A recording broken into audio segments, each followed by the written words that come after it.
Eh bien bonjour à tous, j'espère que vous allez bien. On se retrouve aujourd'hui sur Pokémon Master avec cette petite musique de Noël.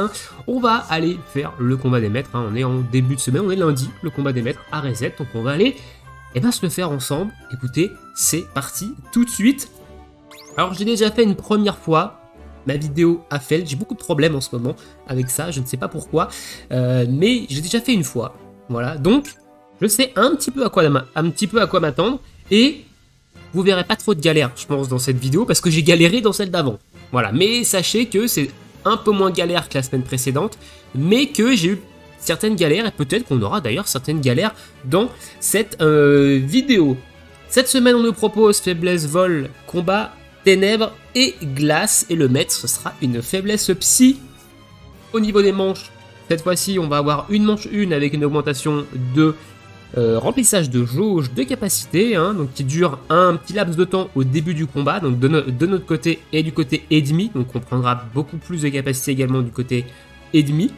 La manche 2, il y aura des baisses de stats quand on mettra des duos KO, donc soit on a des baisses de stats de notre côté parce qu'on perd un duo, soit ça sera du côté adverse parce qu'on aura éliminé un duo.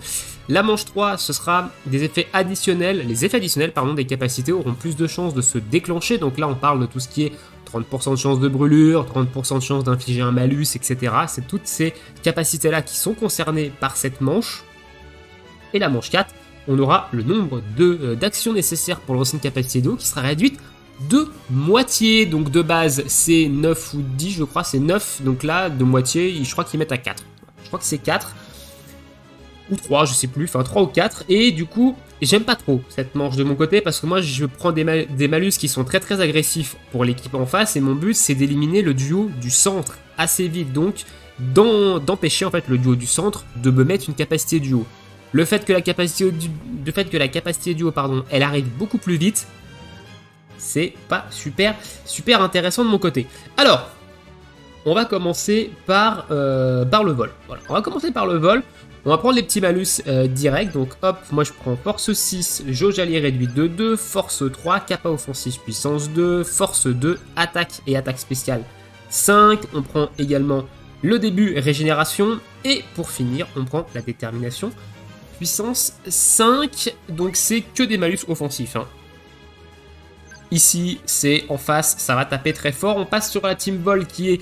Celle-ci, elle n'est pas full vol, on a du N et Reshiram qui est là pour le Ralmal S notamment, qui est un petit peu tacticien support, donc Ralmal S ça va faire beaucoup de baisse de stats, donc c'est pour ça que je prends N et Reshiram dans ma team vol. Pierre Rocha, Rayquaza, le DPS principal, et Carolina Lakmessine, le support 6X. Information, Pierre Rocha évidemment, Pierre Rocha, Rayquaza et N et Reshiram reviennent à la fin du mois, si vous n'avez pas vu la vidéo leak ou si vous ne vous en souvenez plus, ils reviennent, ce sont les duos des 2 ans qui rerun à la fin du mois, ainsi que Lily et Lunala qui est le 3e duo des 2 ans. Écoutez, sur ce, on va arrêter de blablater, je vais arrêter de blablater pour rien. On est parti sur ce premier combat du combat des maîtres de cette semaine. Allez, c'est parti, il va falloir essayer d'optimiser un petit peu tout ça. Hop. Donc là on prend un vibre obscur d'entrée de jeu, donc on va prendre un peu de dégâts sûrement. Au vu des malus, des bonus d'attaque que je me mets, voilà, on prend un petit peu de dégâts globalement. Donc on se fait une deuxième, on va se mettre une petite potion. On va se faire un autre Ralmal, on va faire une attaque ici. Voilà, là on va attendre que la capacité duo se débloque, donc globalement Ralmal S, attaque plus, et derrière... capacité duo, et on relance évidemment les compétences. On va faire en quête de réalité avec Reshiram pour l'augmentation de la récupération de jauge.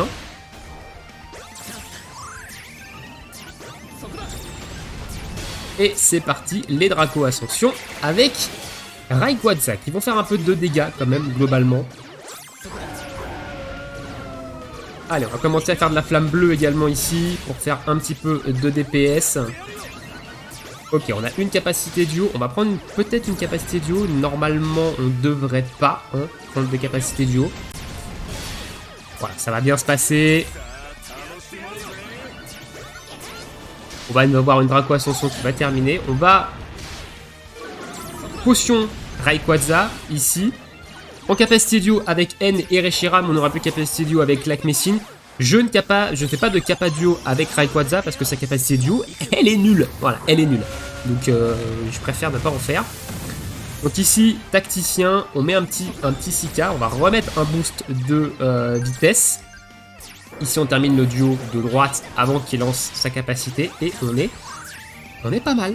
On est plutôt pas mal dans ce combat. Voilà, là, le petit plus de 9000 en Draco Ascension. Le tranchard qui fait très peu de dégâts. Et le combat devrait être terminé. La flamme bleue qui critique pas, j'ai pas augmenté de critique. Et les 9337, si je me souviens bien, de la Draco Ascension.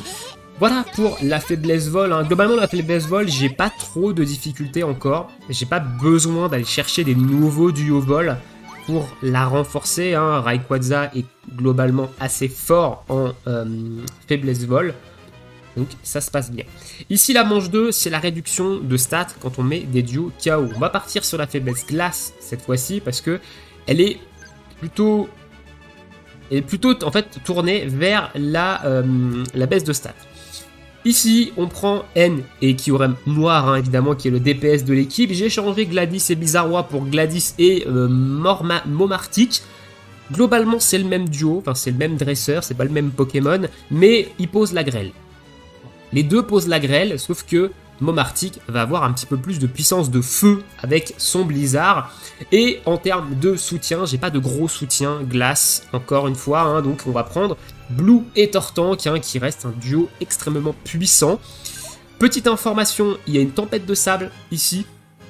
Donc il va falloir l'enlever assez rapidement. C'est pour ça qu'on a évidemment Gladys et Momartic hein, qui vont nous permettre d'enlever cette tempête de sable avec la grêle. Et il vous recommande des dégâts physiques. Donc si vous n'avez pas N et Kyurem Noir, peut-être un Pectorius, hein, un Crabominable et Pectorius, ça tape en physique. C'est ce que j'utilisais avant et ça devrait pouvoir le faire. Allez, on est parti, on élimine directement la tempête de sable avec la grêle.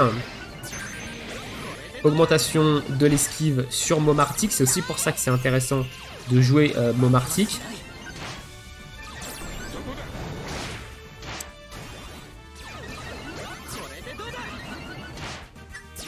Et Tortank évidemment hein, pour son 6x, le fait qu'il place aussi des... le fait qu'il soit très tanky, qu'il place des soins, etc. C'est également très intéressant. Donc là on va mettre un premier éclair gelé dans la bouche, on va faire une capacité duo. Derrière Ralmal S, on va pas remettre la grêle parce que là c'est pas spécialement utile pour l'instant. Allez, méga évolution de Tortank. Alors j'ai remis les animations hein, des capacités duo, voilà vous l'avez peut-être vu. Ouais, je sais pas, ça me manquait comme ça, donc j'ai remis les animations complètes. Voilà.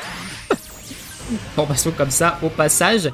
Grosse baisse de stats, hein, évidemment. N et Kyurem Noir, c'est grosse baisse de stats. Et derrière, on a des éclairs gelés qui sont surtout gratos. Hein.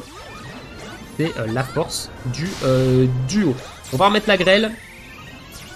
Petite accélération compteur. On prend quand même pas mal de dégâts. Oula, on a pris une sacrée grosse baffe sur Momartic. Elle a même perdu son prêt à encaisser qui avait mis Tortank.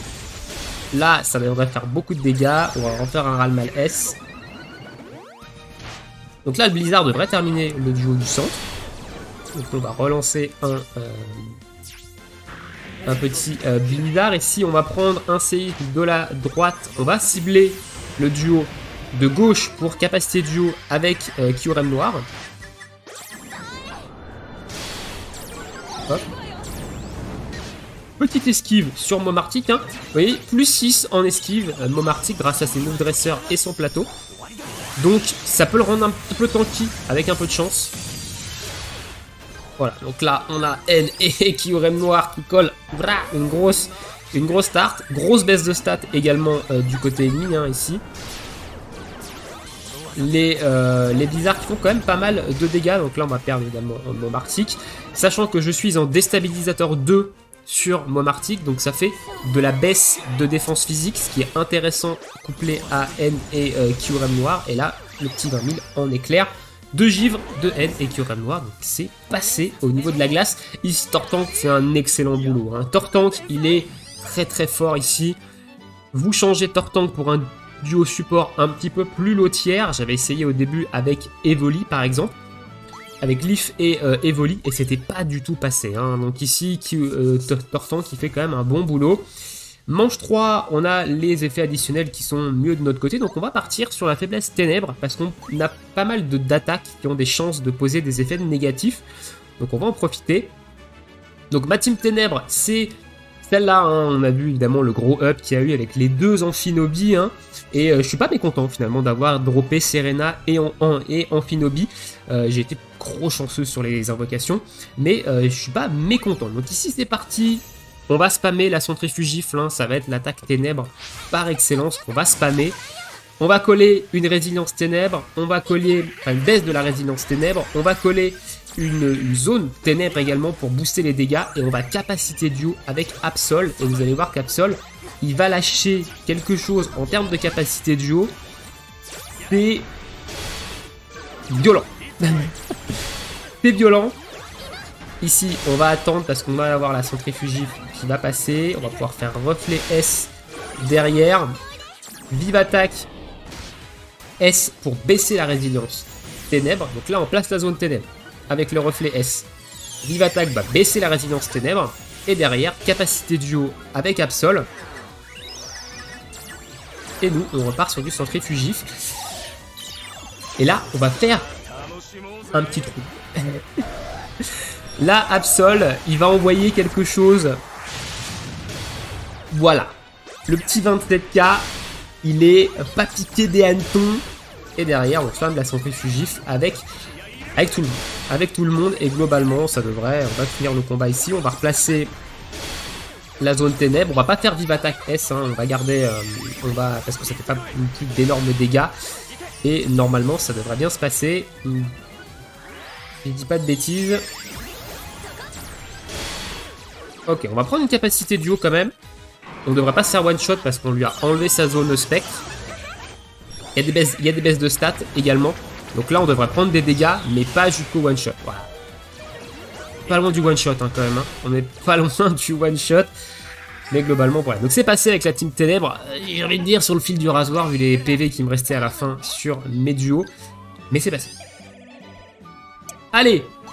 Dernier combat du Conseil des 4 avant de passer au maître, hein, et cette fois-ci, c'est le combat. Alors le combat ici, on a la manche que j'aime pas du tout, c'est la réduction de capacité, enfin la réduction de compteur pour la capacité duo. Donc la team combat, c'est celle-ci, hein, donc double Lucario, pas l'artichaut. Évidemment, il y a Cynthia Ultime, hein, le Bulcario des 3 ans ici. On va capacité duo avec elle, notamment très très vite. On a pas mal d'intro compteurs en plus de ça avec cette team. Donc on va pouvoir capacité duo très vite avec Lucario et poser très rapidement le boost du 6X soutien. Attention néanmoins, il va y avoir une capacité duo très rapidement en face aussi. Voilà, 3 hein, évidemment. Donc là on a de l'intro compteur, hop.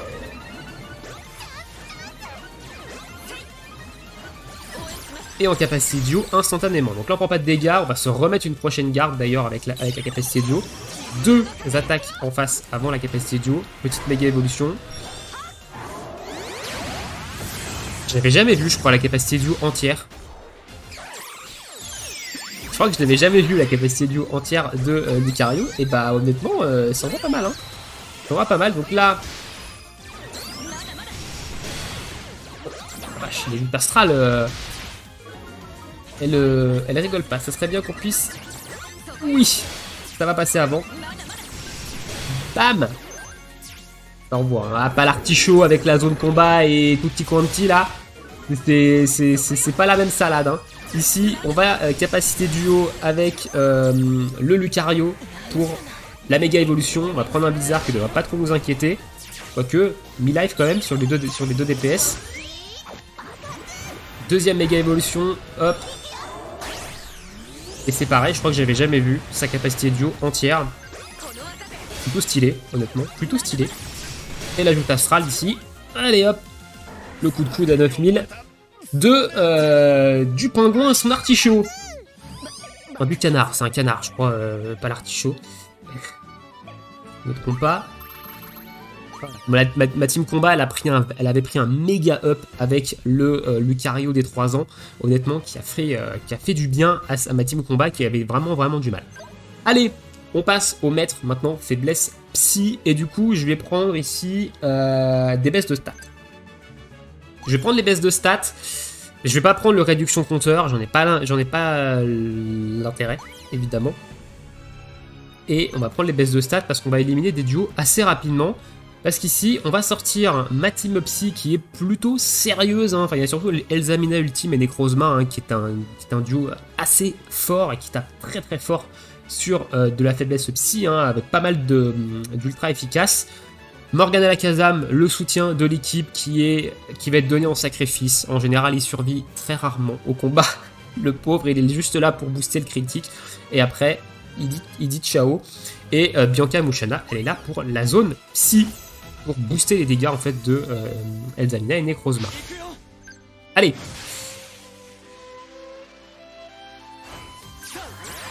J'aime bien la musique du combat. Hop.